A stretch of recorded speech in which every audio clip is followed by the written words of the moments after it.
Sa ating ministeryo at pagpapasimula ng pag-aaral ng Biblia, madalas nating ginagamit ang brochure na Masayang Buhay, Magpakailanman. Kung bubuklatin natin ito sa Aralin 2, makikita natin ang mga pag-asang ibinibigay ng Biblia.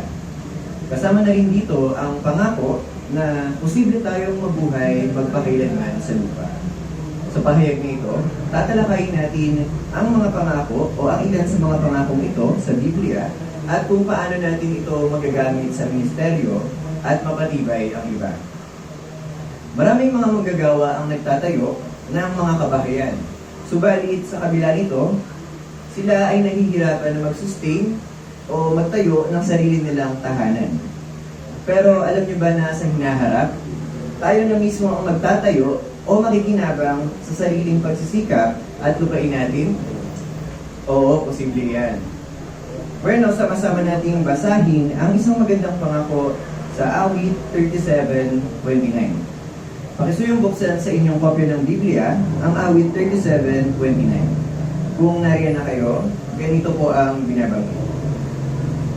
Ang mga matuwid ang magmamay-ari ng lupa at titira sila roon magpakailanman.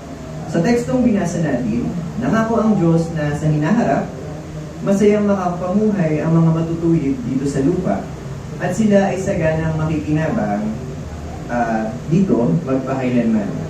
Binanggit din sa Mateo 5:5 na tiyak na mamanahin ng mga mahinahon ang lupang ipinangako ng Diyos na Jehovah.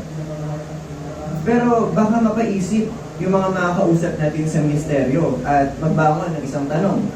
Kagaya na lang ng kung gusto ng Diyos na mabuhay tayo magpakailanman, bakit kaya tayo namamatay?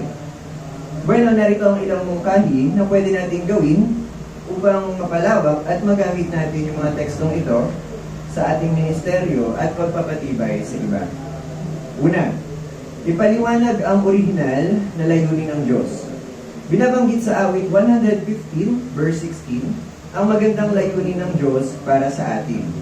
Ginawa niya ang lupa para maging maganda at permanenteng tirahan ng mga tao.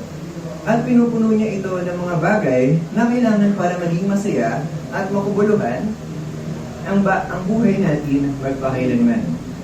Binigyan niya rin ng atas ng unang mag-asawa na sina Adan at Eva na punuin ang lupa at pangasiwaan ito.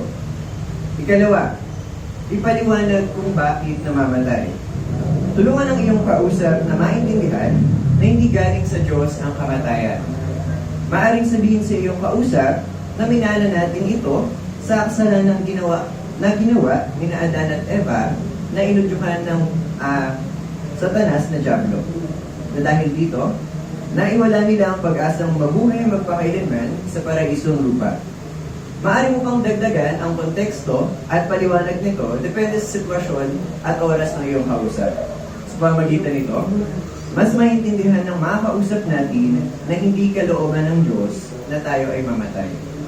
Ikatlo, ipaintindi na hindi na bago ang orihinal na layunin ng Diyos. Sa kabila ng rebellion sa Eden, hindi na bago ang orihinal na layunin ng Diyos para sa tao at sa lupa. Gumawa pa rin ang paraan ng Diyos na Jehovah para mapalaya tayo sa minanang kasalanan at kamatayan. Tulungan ang ating kausap na intindihin ang ating panghaing pantubos na si Jesucristo na siyang tumubos sa nagawang kasalanan ni Adan na binabanggit sa Juan 3:16. Ika-4, tulungan siyang mag-isip.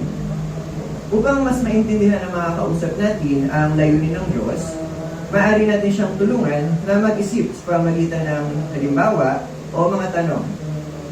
Ngayon, maaari natin siyang tanungin.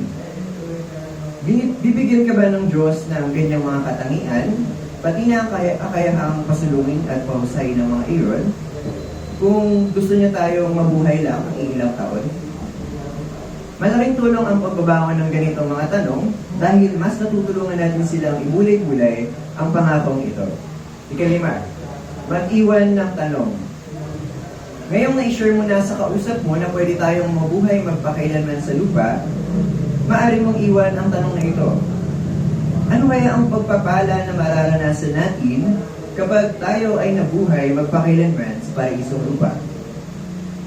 Sa pamagitan nito, mas magiging effective ang pakipag-usap natin at maaari pa natin siyang balikan sa susunod na pagkakataon.